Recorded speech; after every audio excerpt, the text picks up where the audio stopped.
Hello, everyone. If you like what I'm doing here, please consider subscribing, liking, and commenting. It would really help the channel out quite a bit. Thank you very much. The CBS Radio Mystery Theater presents...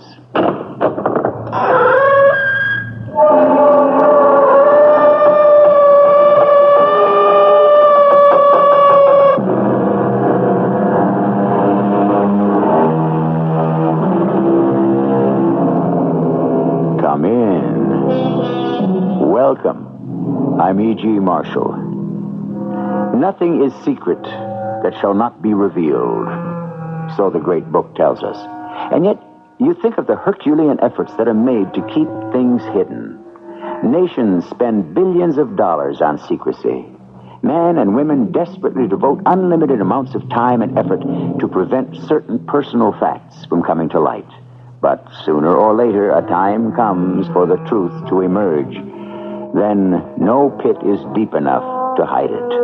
No vault strong enough to confine it. And no friends devoted enough to deny it. Why did you want to see me? Step this way, Senator. A bit further off the road. Wait a minute. What is that? Anyone can see it's a pistol, Senator. I'm going to kill you. Why? I don't know you. You don't know me. That's true. Then why? Think, Senator. In all your life, have you ever done anything you deserve to die for?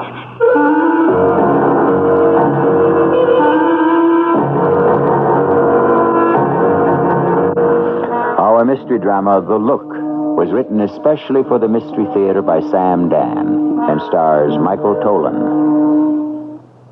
It is sponsored in part by True Value Hardware Stores. I'll be back shortly with Act One.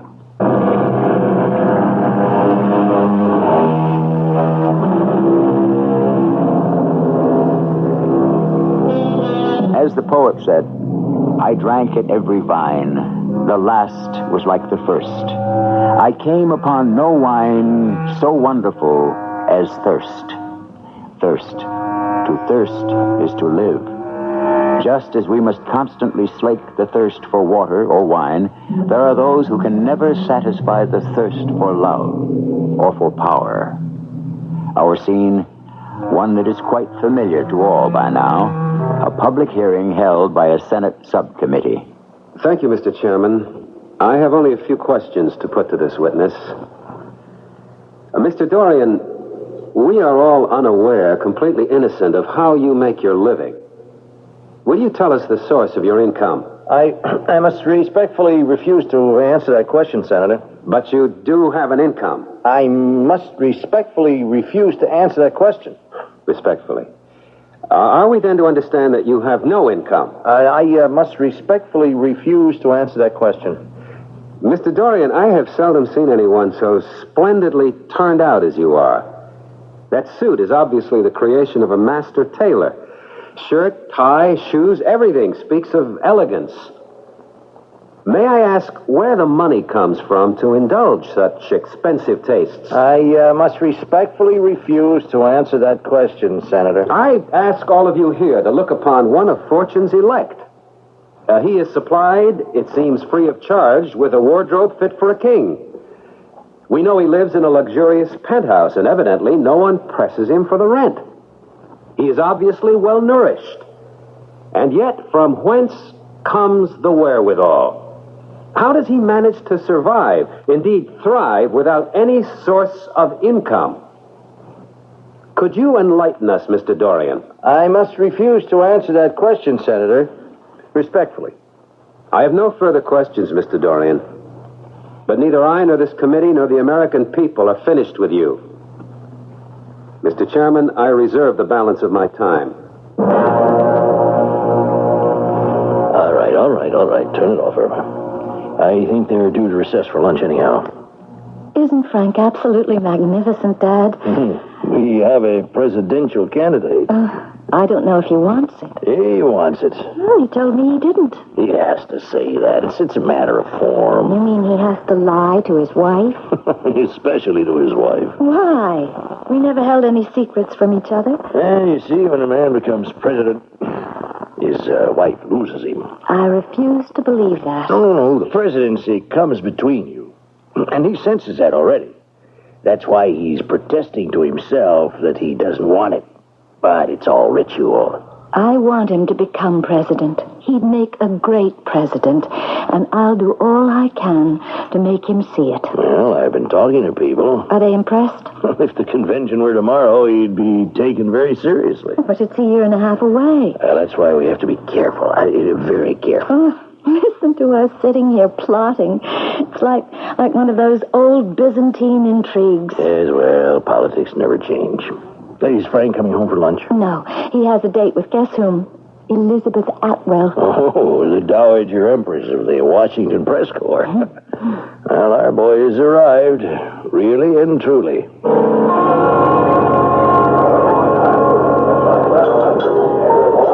I must be losing my grip, Senator. I wonder what that means. How long have you been here in Washington? I was appointed by Governor Lansdowne to fill out the remaining year of Carl Averly's term when he died. And then 4 years ago, I was elected on my own. 4 years. And I've never interviewed you. Why should you interview a junior senator from a small western state? I should have spotted you. You work hard, you do a good job, you're respected on both sides of the aisle. In addition, you also married well. I like to think so. Irma Hurley, smart, attractive, Lou Hurley's daughter. Lou Hurley, formerly Hurley and Bassett. Quite possibly the most prestigious law firm in Washington. Yes, Lou's retired. He's concentrating on my career. And now, this committee. You're making a great many friends. I'm a friendly person. Oh, and does it come over. A nice guy, but no pushover. Smart, decent, idealistic. I don't remember, Liz. Did I check my halo at the door when we came in? And this morning, the way you handle that, well, he is a punk, isn't he? The contrast between you was simply electrifying. Yes, he's a punk, the worst kind. A protected punk. But we'll find out who's behind him. And I'm sure there's considerable influence and power there. It can reach pretty high. I don't care how high it goes. Al Dorian belongs to me. That man and everything he stands for is an abomination. You mean that. Frank, I've seen them come and go since before you were born. Should you give away your age so readily? I'm supposed to be old, Frank. That means I can dispense wisdom. Such wisdom as... For one thing, we don't elect a man to high office, Frank. What we actually elect is his character. Men run on their records. What does that mean? A man starts life all over again once he's been chosen. The office works a peculiar chemistry on him. Do you follow me? I think I do. I've seen liberals become conservatives and the other way around. I have seen hawks become doves and also the reverse. So what a man really needs is the character to meet the incredible demands. I think you got it, Frank. Well, thank you. I hate to argue with one so wise and experienced. But surely you'll admit that appearances can be deceiving. Yes, to some people, but not to all. Not to me. How can you be sure? Did you ever hear of a Roman poet named Alienus? No? He was a manner poet. He wrote, Vultus Fictus, Oris Rictus. Do you know what that means? No. Literally translated, it has to do with a fixed face and an open mouth. Yes? Actually, it means the look. What look? The look. That's what we gather from the sense of the poem, which just goes on and on. But what look is he talking about? The look you can see on every face if you search deeply. Now, my old Roman poet believed that man is commanded by the gods to tell the truth. I would agree. Therefore, he felt that the mouth offends the gods when it speaks a lie. That's one way to think about it. Therefore, the gods brand this mouth, this Oris Mendactus, this mouth of a liar, with a look. You haven't told me what kind of look. It's just a look. You know it the moment you see it. That crook on the stand this morning, that Al Dorian. Does he have the look? Oh, yes. Yes, absolutely. Can you describe it? Well, it, Of course you can't. It's a look without a shape, a line, a form, but it's there. I understand what you mean. I don't see that look on your face, Frank. I hope it never gets there. Hello, Irma, darling. Lou? Well, how'd it go with Liz Atwell at lunch? Fine. Yeah, what did you talk about? We talked about a very, very obscure Roman poet. You're kidding. What do you call that science of, where you attempt to discover a person's character by examining his face? Physiognomy. That's not a science, that's a fraud. Well, whatever. That's what you talked about? All through lunch. Oh, darling. You wasted a golden opportunity. To do what? Look, this woman is syndicated in 300 newspapers. She has a national network spot every night. I know that. This was your golden opportunity to lay out your ideas, your philosophy. But you wasted the entire lunch. I haven't enjoyed a lunch like that in years. When you weren't there to enjoy yourself. Oh, wasn't I? Oh, I'm sorry. Dad, talk to him. He's right, Irma. He's what? Now, listen, I've been in politics for 60 years, and as a schoolboy in knee breeches, I gave out circulars during the Harding-Cox election. For which side? Oh, both sides. Now, I don't know if Frank carefully plans his strategy or just happens to do the right thing by instinct. The right thing. Yes, now here she is, this mistress of the media with her fantastic clout. And when our Frank meets her for lunch, what do they talk about? Something that's dear to her heart, this phrenology thing. Now, physiognomy. Phrenology has to do with bumps on the head. Well, Frank comes off as that rara avis, that one of a kind. Now, can you imagine a politician who isn't dying to talk about himself, but is actually interested in what's going on in your mind? Frank is not a politician, Dad. He is a statesman. Well, a statesman's a dead politician who was never indicted. I should consider getting some work done before dinner. I have some committee reports to go over. I'll be in the study. Back off, Irma. What? I mean, save it. For what? The big one? What big one? I don't know yet. What are you talking about, Dad? Well, sooner or later, somewhere down the line, he is going to have to make a deal. Frank? Never. Now, he is going to have to compromise, yield on something, accommodate somebody. Well, that's not how Frank sees things. What kind of a deal will he have to make, and with whom? Well, I don't know. But it's out there. It's waiting for him. Well, surely, Dad, you must have some idea. No, dear, I haven't. But out of a clear blue sky when we least expect it. There'll be a knock on the door, a ring on the phone, and Frank will have to cut off, or maybe just the tiniest, thinnest slice of his integrity. He won't do it. He will. And you'll have to help him. So don't waste your strength on these meaningless little skirmishes. Save it for the war.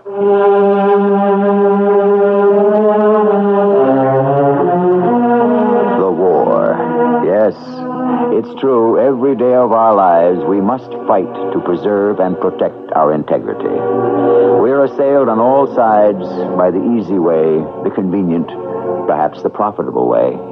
And the higher we stand in the world, the stronger the temptation. As an experienced listener, you have already guessed that in the near future, Frank Stoddard is going to have to wheel and deal. With whom? For that, we have a second act.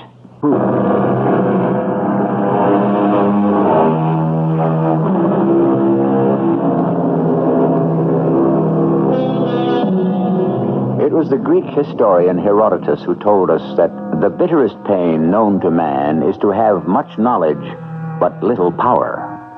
Today, the situation seems reversed.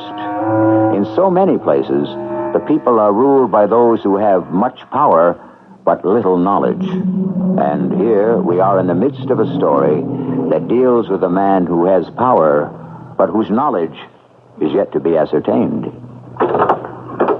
Frank, Dinner time? darling, am I a pain in the neck? How can you ask such a question? Answer it. Sometimes. I don't mean to be. I know. I just know the country needs a man like you. I'm not thinking about that right now. You're not? I'm trying not to. But it's there. Yeah? Frank, I want you to make it. It's a long way off, Irma. No, not really. You've got it. What have I got? What are we talking about? The nomination. You're forgetting the primaries, the convention. Oh, that'll just be going through the motions. Pretty strenuous motions, if you ask me. You have it. Your problem is not to lose it. You think so? It's in your pocket. You seem so sure. It's a matter of timing. Timing? Look, you've come along at a moment when you're the brightest, freshest, most exciting face on the national scene. Thank you, kind lady. Darling, please get that and save me the trouble of turning down an invitation. Oh, I've learned how to do that with elegance and finesse. Hello? Is Senator Stoddard there? Well, the senator is out just now. May I take a message? Yeah, this is Al Dorian. Al Dorian? And how much you want to bet the senator just came in? One moment, please. Frank. Well, what do you know? Thank you, my dear. Hello? Yeah. Hey, hello. And what can I do for you? Well, that's what we ought to talk about, Senator. You had your opportunity to talk at the hearing. I mean, yeah, face to face, man to man, and off the record. I don't usually indulge in that kind of conversation. Hey, you're a lawyer. You used to be a DA. You know you gotta give to get. And just what have you got to give? The name of the guy you want. And who might that be? What would I get for the name of the guy that pulls all the strings? That would have to be negotiated at a meeting of the full committee. No, Senator, I'm making a deal with you. I have no authority. I trust you, Senator. You want to meet me tonight? Where? My place over in the Northwest. 2432 Bellison. Around 10 o'clock? 10 o'clock at 2432 Bellison. Nobody else is going to know about this till it's all set, huh? Nobody. Nobody. He wants to see you. It means he wants to make a deal. Frank, it's fantastic. It's to be kept a secret. I have to respect his confidence. I understand. Don't tell anyone.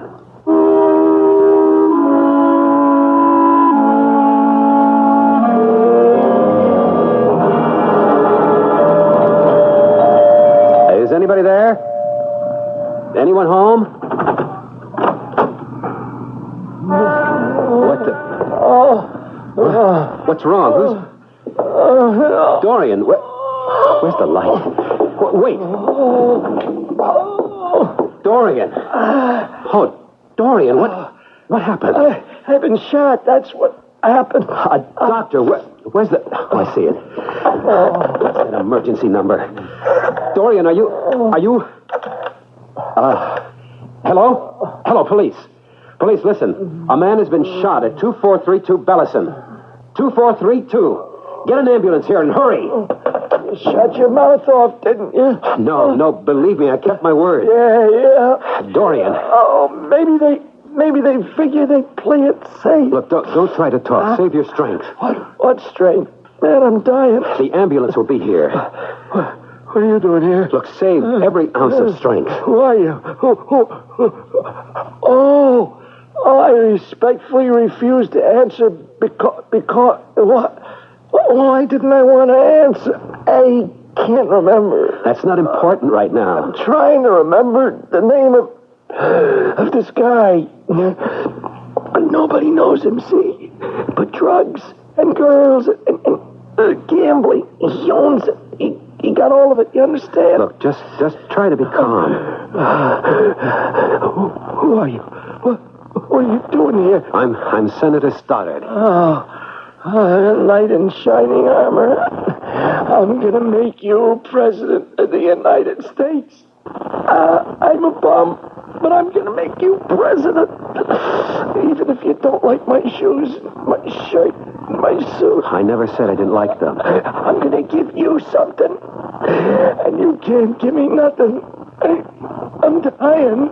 Dorian, can you tell me this man's name? I never squealed in my life. But this man killed you, Dorian. You're dying. Just hold on to me. Keep me here. I'll tell you his name. His name's Joe. Joe? Name? Joe what? Joe.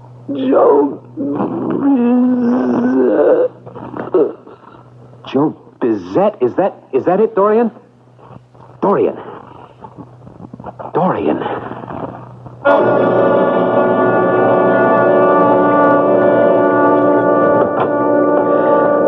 Frank, it's been on the news. Are you all right, darling? Yes, I'm okay. Just a little shaky. You want a drink? Oh, everybody's just talking about your courage in going in to meet that gangster. Yeah, it's quite a thing, Frank. People are actually saying that you could have been ambushed and killed, too. Look, I want to say something to both of you. I know you both love me, and you're completely swept up with the idea that I can go all the way. But you can, Frank, you can. People are saying Let's put all that aside. Something terrible happened tonight. Do you understand that? Of course. I'm not sure. It seems lately that life has become just a series of political maneuvers. Darling, that's not true. Everything's been reduced to a simple consideration. Is it or is it not good for my prospects? That isn't fair. Look, a man was murdered. He may have been a punk, a gangster, a killer, but he had decided, for reasons of his own, to cooperate with the United States government. I understand. But there were those who said, "You shall not do it." And they killed him. They defied the people of the United States. They won't get away with it. I'm going to hunt them down, whoever they are. And not because it's going to be good for my prospects, but because I have no choice. Of course, Frank. Whether it wins me the presidency or costs me the presidency, I'm going to do it. Darling, I'm sorry. It's just that I get carried away by the I know. I get carried away myself. It's a bug, and it bites you, and you itch all over, and the only cure is election. But right now I have a personal stake in a murder, and it won't be turned aside. And all I knew shouldn't. Now, if it happens to be good politics at the same time, well, that's so much gravy. Lou, you're incorrigible. The committee began as just another one of those ho-hum committees. Ride the current wave of law and order sentiment, get a few headlines, and then fade away as all of them do. But on this committee, we have Senator Frank Stoddard, who played it for real and for keeps. Now, it's not going to fade away quietly because there has been a murder. And each of us is outraged, as each one of us should be. Senator Stoddard is looking better and better every day. A fresh voice, a fresh face, a breath of fresh air. This is Liz Atwell. Good night. Thank you, Liz.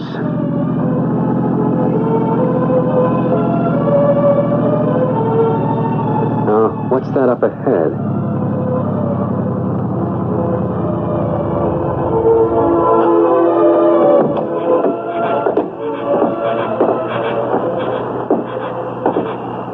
Have an accident? I could answer with that old gag, no thanks, I just had one. But I didn't. Oh, something wrong with your car? Car's in great shape. Are you okay? In the pink, as they say. Oh, why'd you flag me down? Because you're Senator Frank Stoddard. And therefore? I had to see you. About what? I waited for you to leave the Senate office building. I followed you. I got ahead of you, pulled over, and trusted to your gentleman's instincts to stop and help a lady in distress. If you wanted to see me so badly, you could have made an appointment. People who make appointments to see you wind up getting killed. That only happened once. What's your name? How long do you have to live with a guy before you can claim to be his common-law wife? I'm not sure. I think 7 years, maybe 5. Al and I had 9 together, so I guess that makes me Justine Dorian. Dorian? Yeah. All right, what do you want to see me about? Step this way, Senator. Let's get a bit further off the road. Wait a minute. What's that? Oh, what a question. Don't you know a pistol when you see one? It's only a .22 caliber, but it makes a neat little hole going in and kind of a jagged one going out. I'm going to kill you, Senator. Kill me? But why? You know why. No, I don't. Come on, Senator. I have to spell it out. Why do you want to kill me? Because you killed Al Dorian.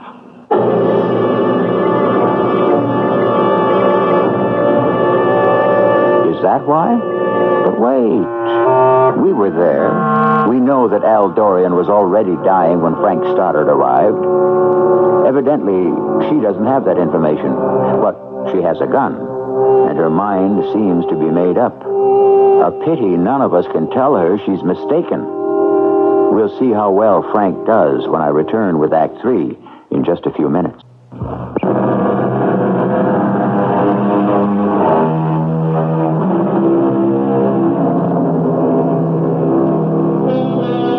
There is an entire body of so-called philosophy which insists that the ultimate truth comes from the barrel of a gun.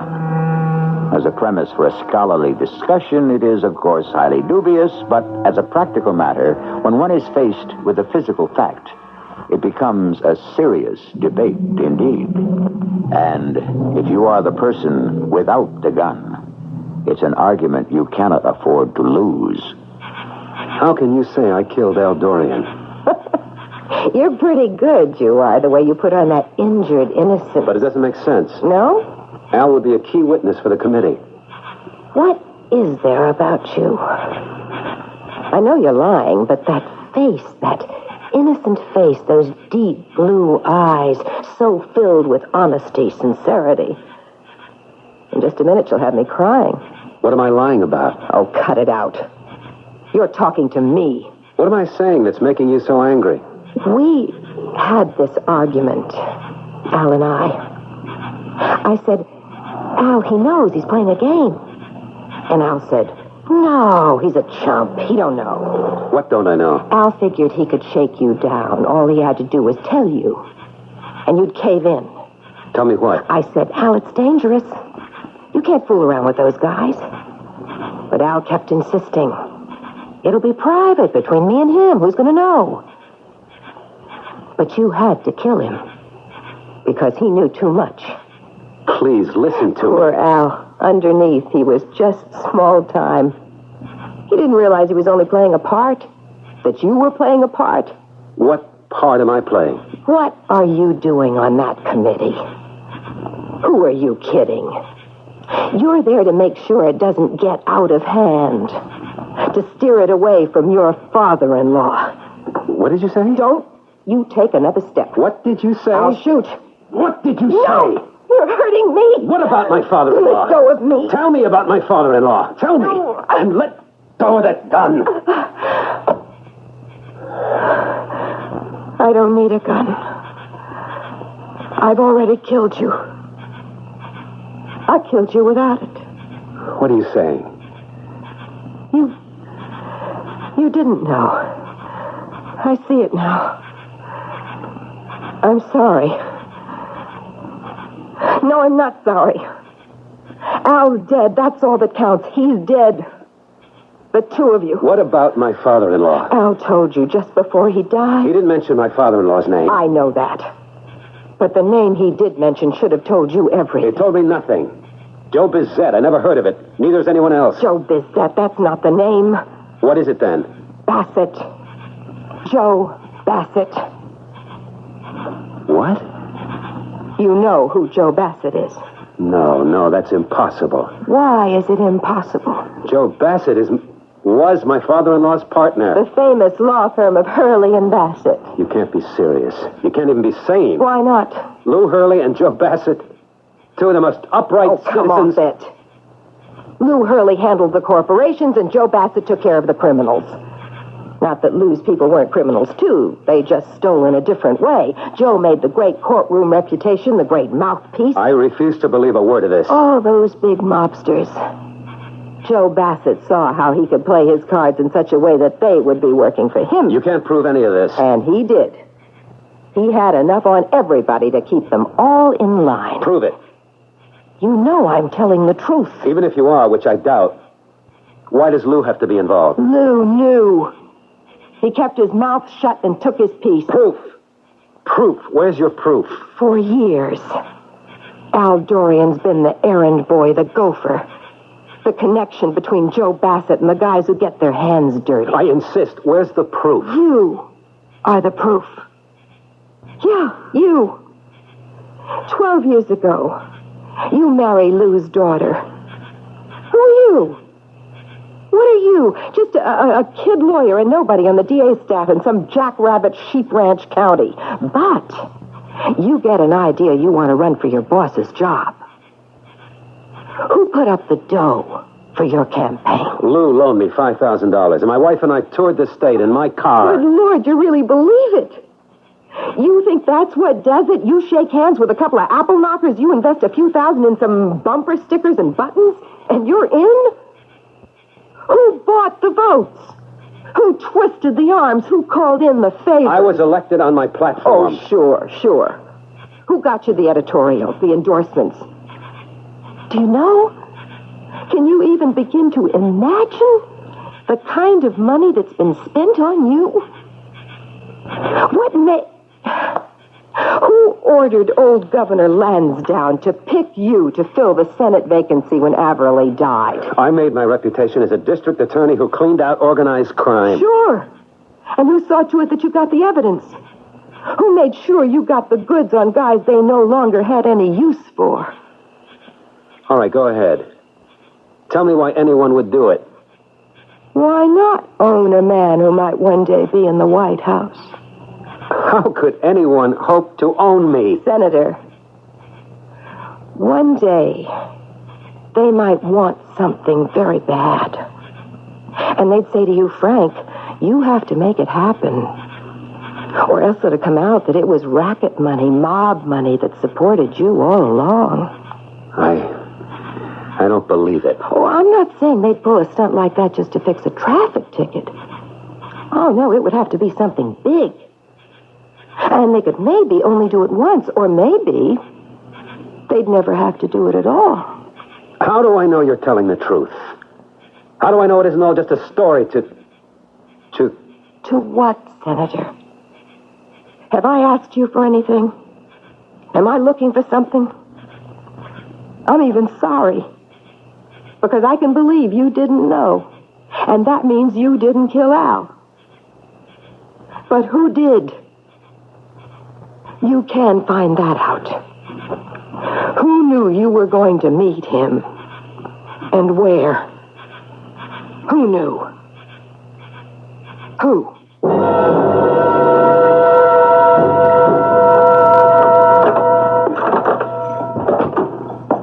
Darling, you're late. Yes, I'm very late. Something wrong? Irma, someone knew I was going to meet Al Dorian.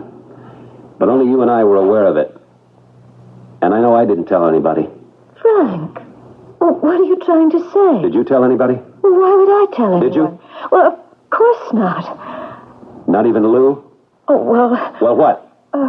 I told you not to tell anyone. Lou isn't just anyone. Then you did tell him? Look, he wanted to know where you were going. But I said not to tell anyone. We have no secrets from Lou. Oh, is that a fact? Well, why don't we have any secrets from Lou? We're a married couple. Why can't there be things just between the two of us? Why did you tell him? Because he's my father. But I'm your husband. Where's your first loyalty? Frank, don't put it that way. You didn't answer the question. You have no right to talk to me like that, not after the way I've worked. Work for what? For your career. Who asked you? Frank, we're under a strain. I think I'm going to go inside right now before you or I say something neither one of us has any business saying and which can never be unsaid.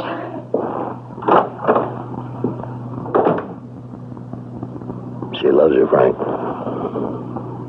Yeah. What does she know about you, Lou? Well, she thinks I'm the greatest dad in the world. Aside from that, what does she know? Aside from that, what is there to know? Everything. The name Al Dorian wanted to give me wasn't Joe Bizet. No? Al was very far gone by then. What he was trying to say was Joe Bassett. Oh, So, Lou, where are we? Well, that all depends. You were part of it with Joe, weren't you? Yeah. Why? The money. You were never a poor man. Well, I guess the answer is you have to have larceny in your heart. That was so easy. So now what do I do? Put my father-in-law and his partner on the witness stand? Well, you swore an oath, Frank. So that's what you have to do. You and Joe Bassett. You deny every word. Of course. And there's nothing on paper anywhere. No, not a syllable. It would be your word against that of a dead racketeer. He was the only one who knew we were involved. But I could give you a very hot time on that stand. Well, I know that. I might even shake something loose somewhere.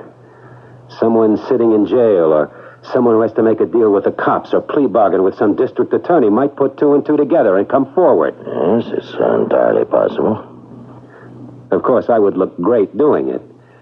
There are people who'd say, is this man so power-hungry he'd even try to railroad his own father-in-law? Look at how he's pistol-whipping that fine, dignified old gentleman.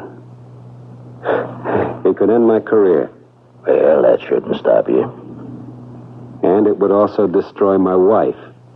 Well, that shouldn't stop you either.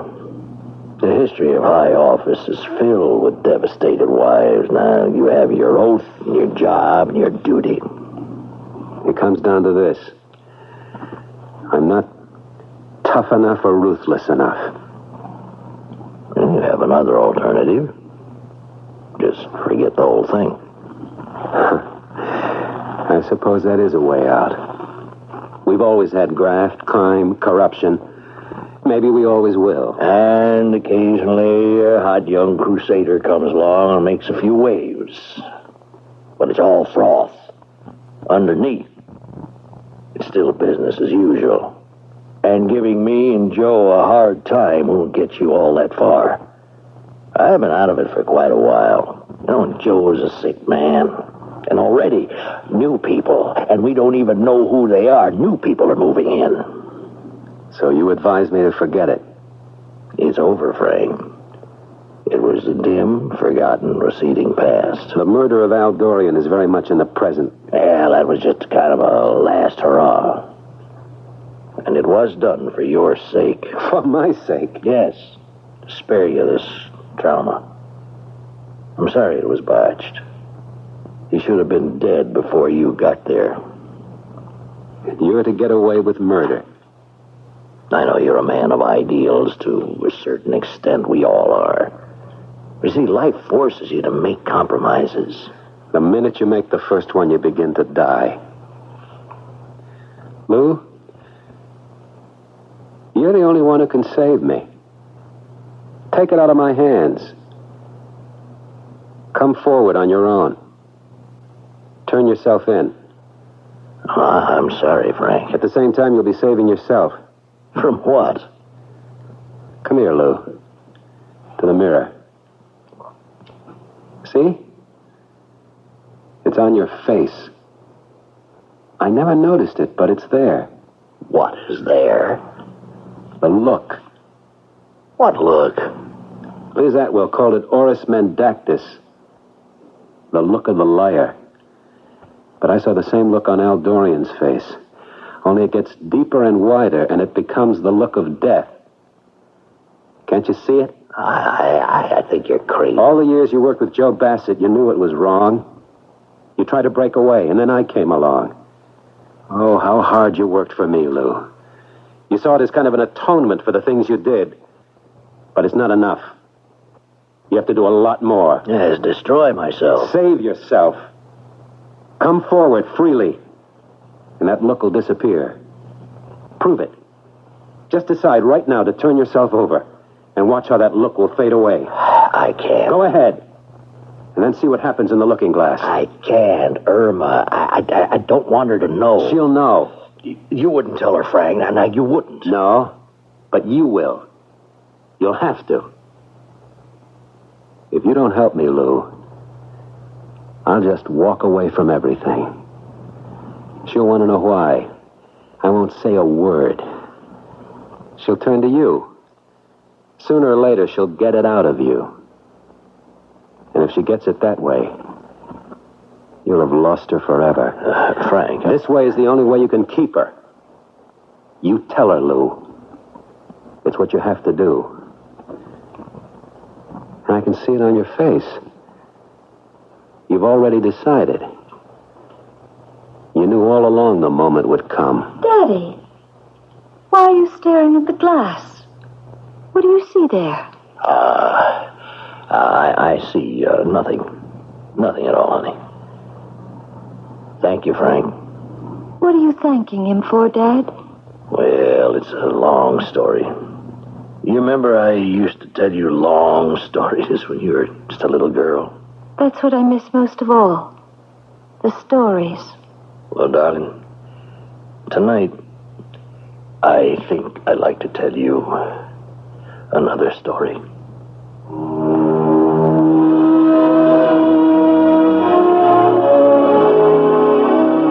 In a kind of wild and ironic way, it was as fantastic as any of the fairy tales he told her when she was a child. But unlike the fairy tales, it didn't have a happy ending. But it had a realistic ending. The ending life calls for, but so seldom gets. I shall return shortly.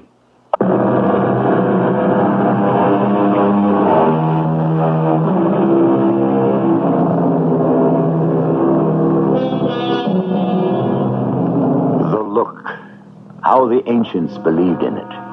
To our remote ancestors, men were but materials used by the immortal gods, and they wrote on our faces.